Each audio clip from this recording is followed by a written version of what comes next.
যথাযোগ্যভাবে রমজানকে যদি আমরা কাটাতে চাই, এর সঠিক ব্যবহার যদি করতে চাই, যেই প্রস্তুতিগুলো লাগবে 11টি প্রস্তুতি যেগুলো আমাদের রমজানকে সার্থক করতে পারে ইনশাআল্লাহ, তার মধ্যে সর্বপ্রথম যে প্রস্তুতিটি দরকার সেটি হলো রমজান মাস শুরু হওয়ার আগে থেকেই তওবা এবং ইস্তেগফার করতে হবে। কি করতে হবে ভাই? তওবা ইস্তেগফার কেন করবেন? তওবা ইস্তেগফার তো সারা বছরের রুটিন আমল। রমজানকে কেন্দ্র করে রমজান মাসকে যদি আপনি সঠিকভাবে ব্যবহার করতে চান, তাহলে কেন আপনাকে তওবা ইস্তেগফার করতে হবে? কারণ হলো তওবা এবং ইস্তেগফার এর মাধ্যমে আমরা আল্লাহর রহমতের উপযুক্ত হব। আমাদের নানা নাফরমানের কারণে আল্লাহর রহমত থেকে আমরা দূরে সরে গেছি। লানত অর্থাৎ রহমত থেকে দূরে সরে যাওয়া, এটার উপযুক্ত হয়ে গেছি অনেকে। এই জন্য ভাইরা, এখন থেকে রমাদানের প্রস্তুতির নিয়তে আল্লাহর কাছে তওবা করা, গুনাহ মাফ চাওয়া, ইস্তেগফার করা, জীবন পরিবর্তন করবার সংকল্প করা, এটা হবে আমাদের রমাদানের প্রথম প্রস্তুতি। চেষ্টা করবো তো ইনশাআল্লাহ। প্রতিদিন যখনই তৌফিক হয় আল্লাহর সাথে একটু কথা বলবেন, আল্লাহ আমার সমস্ত গুনাহগুলো মাফ করে দিন, আমার নাফরমানি মাফ করে দিন, আমাকে আপনি ক্ষমা করে দিন। আমি যদি আপনার রহমতের জন্য কোনো কারণে অনুপযুক্ত হয়ে যাই, আমার কোনো বদবখতির কারণে, আমার কোনো কৃতকর্মের কারণে, তো আপনি সেগুলো মাফ করে দিন। এই যে দোয়া, এই দোয়া আপনাকে রমাদানে আল্লাহর ইবাদত বন্দেগী করার, আল্লাহর কাছে রোনাজারি করার, আল্লাহর কাছে ভালো আমল নিবেদন করার যে তৌফিক, এটার উপযুক্ত করে দিবে ইনশাআল্লাহ। তাহলে রমাদানের প্রস্তুতির প্রথমটি আমরা পেয়ে গেলাম, সেটা হলো আগের গুনাহ খাতাগুলো থেকে ইস্তেগফার করা, তওবা করা, ফিরে আসা। এর মধ্য দিয়ে রমাদানে ইবাদতের জন্য নিজেকে প্রস্তুত করব ইনশাআল্লাহ। চেষ্টা করা যাবে না ইনশাআল্লাহ। দ্বিতীয় প্রস্তুতি হলো রমাদান মাসে কোরআন এবং হাদিস সম্পর্কে যাদের মৌলিক ধারণা আছে, হাদিসে রাসূল সম্পর্কে যাদের একটু ঘাটাঘাটিও আছে, তারা জানেন 2-3টা আমল সম্পর্কে কোরআন এবং সুন্নাহর সবচেয়ে বেশি সংখ্যক ভাষ্য বর্ণিত হয়েছে। সবচেয়ে বেশি সংখ্যক। এত ফজিলতের, এত তাৎপর্যের, এত মর্যাদার হাদিস আর অন্য আমল সম্পর্কে সাধারণত দেখা যায় না। সেই কয়েকটি আমল যেগুলোর ফজিলত বিপুল পরিমাণ, যেগুলোর ফজিলত সম্পর্কিত হাদিসের সংখ্যা অনেক, সেই রকম আমলগুলোর মধ্য থেকে অন্যতম আমল হলো এই রমজান কেন্দ্রিক আমল, সিয়াম, রোজা, এগুলোর ফজিলত। তো আমাদের রমজান কেন্দ্রিক প্রস্তুতি হিসাবে দ্বিতীয়ত যে কাজটি আমরা করতে পারি সেটি হলো এখন থেকেই রমজান মাসের কি কি ফজিলত আছে, সিয়াম সাধনার কি কি ফজিলত আছে, রমজানের কি কি আমল আছে, বিশেষ করে ফজিলত এবং মর্যাদার কথাগুলো আলোচনা শুরু করা। এখন থেকে বাসা বাড়িতে গোল হয়ে কোন নির্দিষ্ট বইকে কেন্দ্র করে পাঠ চক্র হতে পারে, গ্রুপ স্টাডি হতে পারে, পর্যালোচনা হতে পারে যে রমজান মাসের কি কি মাহাত্ম্য আছে, এক একজন এক একটা বললেন। এই আলোচনা পর্যালোচনার মধ্য দিয়ে মনোজগতে রমজানের জন্য এক ধরনের প্রস্তুতি, এক ধরনের আবহ তৈরি হবে ইনশাআল্লাহ। এজন্য দ্বিতীয় প্রস্তুতি হিসাবে আমরা এই কাজটি ইনশাআল্লাহ করব, সেটা হলো রমজানের ফজিলত, রমজানের মর্যাদা, সিয়ামের ফজিলত, অন্যান্য আমলের উপকারিতা, সেগুলো নিয়ে আমরা বেশি বেশি পর্যালোচনা করব। যত বেশি আপনি আগে থেকে পর্যালোচনা করবেন, রমজানের প্রতি আপনার তৃষ্ণা, সিয়াম সাধনার প্রতি আপনার ভেতরে আকাঙ্ক্ষা, প্রত্যাশা এবং প্রতীক্ষা, এটা আপনার মধ্যে বাড়তে থাকবে এবং রমজানের প্রতিটা মিনিটকে কাজে লাগাবার জন্য তাগাদা আপনার ভিতরে অনুভব হবে ইনশাআল্লাহ।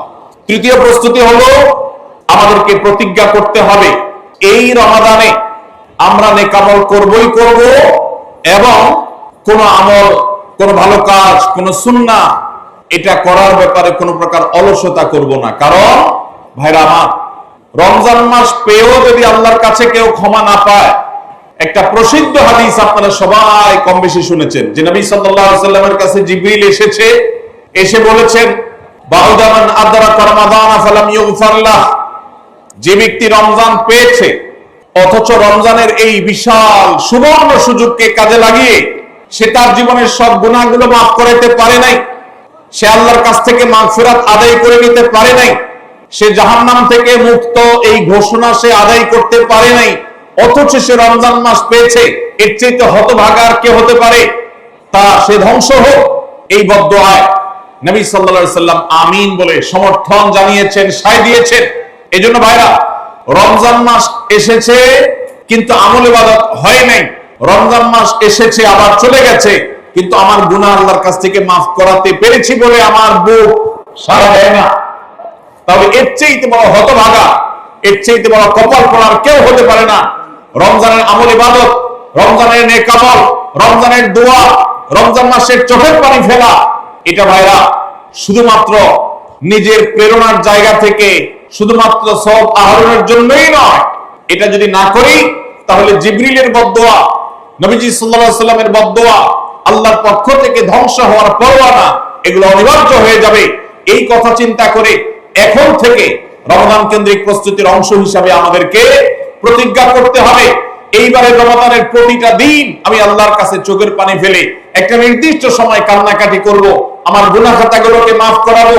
জাহান্নামীদের তালিকা আমার নাম যদি কোনো কারণে যেয়ে থাকে, আমি এমন ভাবে রোজাদারি করব, এমন ভাবে ইস্তেগফার করব, এমন ভাবে চোখের পানি ফেলবো, একান্তে নীরবে আল্লাহর সাথে কথা বলবো, যেন আমার সমস্ত গুনাহগুলো মাফ হয়, জাহান্নামীদের তালিকা থেকে যেন আমার নাম কেটে যায়। এর জন্য ভাইরা এখন থেকে প্রতিজ্ঞাটা করতে হবে। প্রস্তুতি হলো কাজ হবে রমজানে, কিন্তু প্রতিজ্ঞা হবে এখন থেকে যে আমি কোনোভাবে এইবারের রমজানের সুযোগ আর হাতছাড়া করব না ইনশাআল্লাহ। তাহলে 3 নম্বর হলো যে রমজান কেন্দ্রিক সমস্ত আমলগুলো করব, আল্লাহর কাছে তওবা ইস্তেগফার করে নিজের গুনাহগুলোকে মাফ করায় ছাড়বো, জাহান্নাম থেকে মুক্তি তথা নাজাত এটা নিজের করে নেব। এই মর্মে প্রতিজ্ঞাটা এখন থেকে যেই কয়দিন রমজান আসতে সময় আছে প্রতিদিন আমাকে নবায়ন করতে হবে। প্রতিজ্ঞা আজকেরটা যেভাবে হবে কালকেরটা আরো স্ট্রং হবে, তারপরের দিন আরো স্ট্রং হবে। প্রতিদিন আমি স্বপ্ন লালন করব কবে রমজান শুরু হবে, আর আমি আল্লাহ রাব্বুল আলামিনের কাছে রমজানের এই সমস্ত ইস্তেগফার, তওবা, আমল এগুলোকে নিবেদন করতে থাকবো। চেষ্টা করা যাবে না ইনশাআল্লাহ। 4 নম্বর যে প্রস্তুতিটা আমাদের নিতে হবে সেটা হলো, যদি আগের রমজানের কোন রোজা কারোর কাজা থাকে, এই রমজান আসার আগে আগে শাবান মাসের মধ্যেই সেই কাজাগুলো আদায় করে ফেলা উচিত।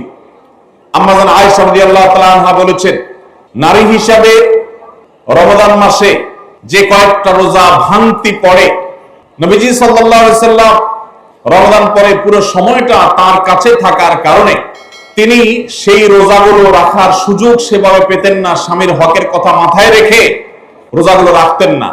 এবং শাবান মাস আসলে নবীজি সাল্লাল্লাহু আলাইহি সাল্লাম নিজেও বেশি বেশি নফল রোজা রাখতেন।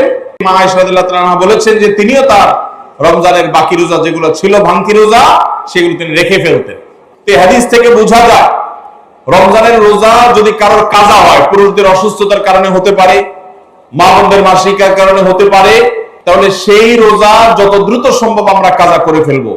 এবং সেই কাজা করতে যদি কোনো কারণে, যৌক্তিক কারণে বা যে কোনো কারণে যদি বিলম্ব হয়, তাহলে এই বছরের আসন্ন রমজানের প্রস্তুতির অংশ হিসাবে আগের রমজানের কোনো ভাঙতি রোজা থাকলে সেগুলো সব রেখে কাজা করে সম্পূর্ণভাবে এই রোজার জন্য প্রস্তুত হবে। এটা হলো 4 নম্বর প্রস্তুতি।